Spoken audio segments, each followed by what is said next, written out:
Tool and die maker.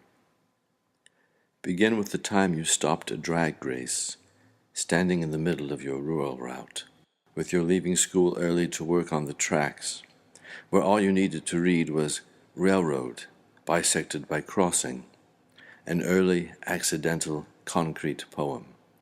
Begin with the house in that village that went up its own chimney, melting my dad's beloved Elvis on Sun records.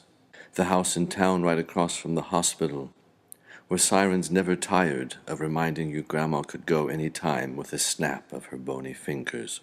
Begin with your job as a tool and die maker, earning enough money to fill your life with red things, house, car, truck, garage, all as furiously red as you were seemingly calm.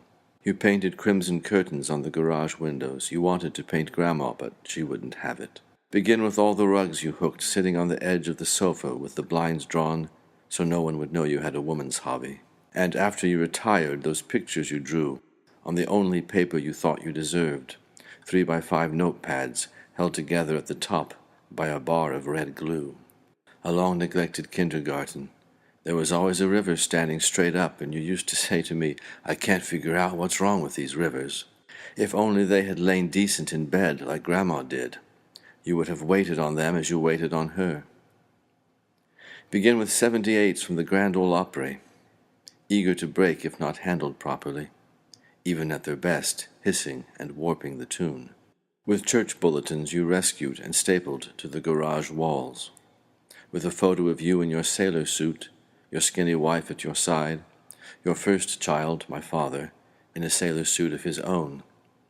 The babies saw more action than the man's, as you had just finished boot camp in Virginia when the Enola Gay dropped her falling stars.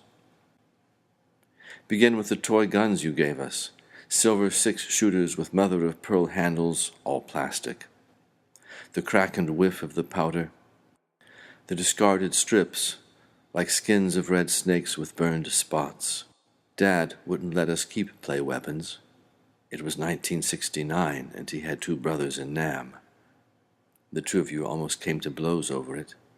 You hid our rifles in the basement where you cut and cut and cut our hair.